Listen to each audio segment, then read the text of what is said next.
introduction to chords. There isn't a shortcut to learning chords on the guitar. The trick is to learn them all, which sounds like it's impossible, but it's not once you understand how it works. And the reason being is this, is that a lot of times guys are having trouble seeing what my hands are doing.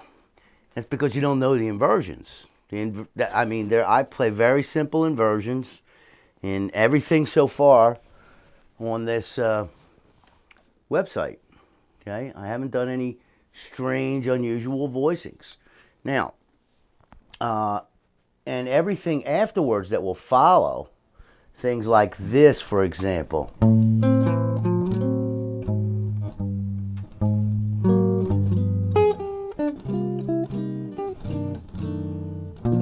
Or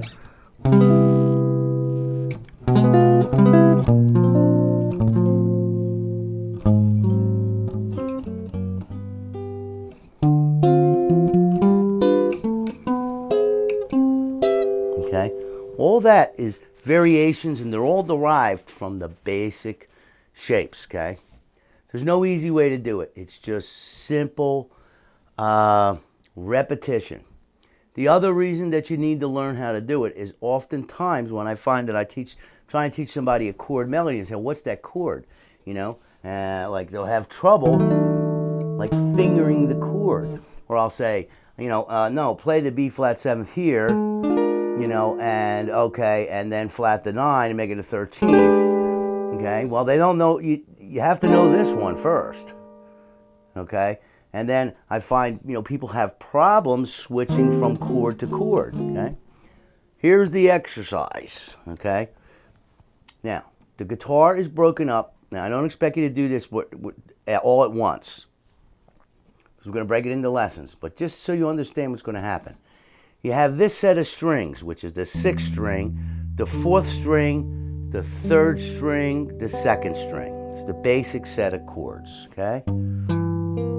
Now, I like to get it from, there's a C7th, okay? If the chord has 4 notes in it, it has 4 inversions or 4 voicings, meaning the way that the notes are arranged. This particular voicing is the 5th, the 3rd, the 7th, the root, okay? It's important to know where this root is, okay? The next inversion of that is this. The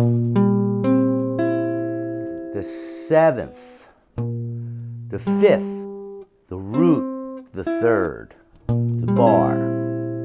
The next inversion is this. This is the root, the 7th, the 3rd, the 5th, and the last one is here.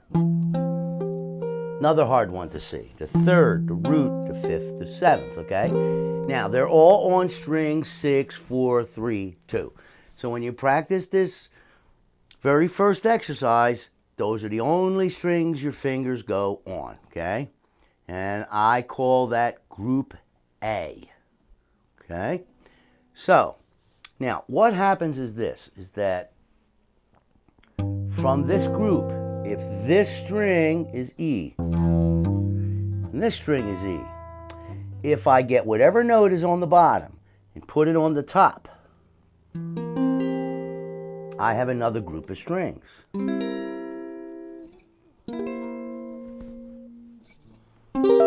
have 4 7s, 4 C7s that way, okay? Now, this created a new voicing.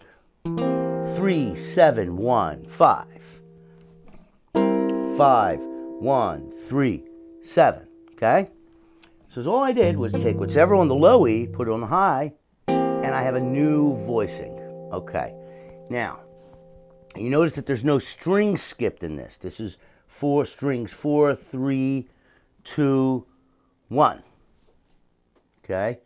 We can call that group B if you want. Okay? I like to say that this is 6, 4, 3, 2, 4, 3, 2, 1. Okay.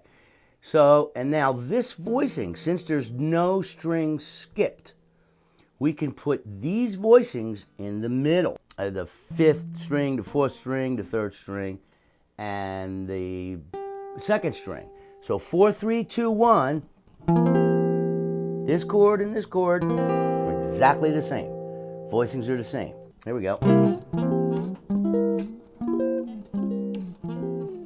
Okay. Now, the next place that you can put 4 strings together where nothing is skipped is the bottom 4. Okay. And this voicing here is the exact same as this. Got it? Okay. So those are the same. Now, if we go back to 6, 4, 3, 2 group. Now, the only other place we can skip a string is if we go 5, 3, 2, 1. Fifth string, third string, second string. That is the same as this, okay? Now, you can't learn all 5 groups in a week, okay? So, the way we're going to do it is we're going to learn 6, 4, 3, 2 and 4, 3, 2, 1. Because with those two, you can play a lot of chord melodies. Now, second part of this introduction. From any of these 4 dominant 7s on 6, 4, 3, 2, okay? There's a few simple rules that you follow. If you want to make these minor 7s, you lower the third, which is E. C, D, E. Whoops, had the pick in my hand. C, D, E is the third, okay? Where's E? Right there. We're going to lower it. Half step. Now you have 4 C minor 7s. E's at the top. E's here. Lower the half step. E's on the bottom. Lower it. Now you have 4 C minor 7s, and they're in the same place. The root did not move. If I make them major 7s, I raise the 7th. There's the 7th.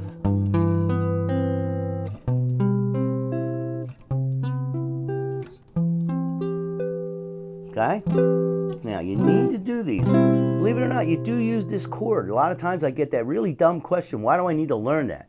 Well, the simple answer to that is the reason you need to learn it because it's there. Okay?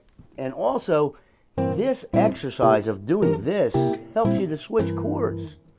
You know, you can't, and then that avoids this problem when you're showing somebody, you know, how do you think, oh no, put your third finger here, put your fourth finger here, all that kind of stuff, you know.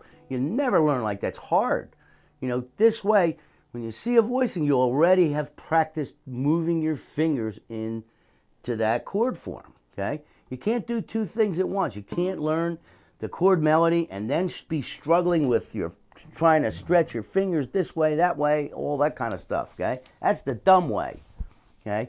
And this whole site is to try and avoid the dumb way. And to conclude this, there is no shortcut to this. This is just brute, repetitious practice until you're able to do it, okay? Now we're going to move on to lesson 1,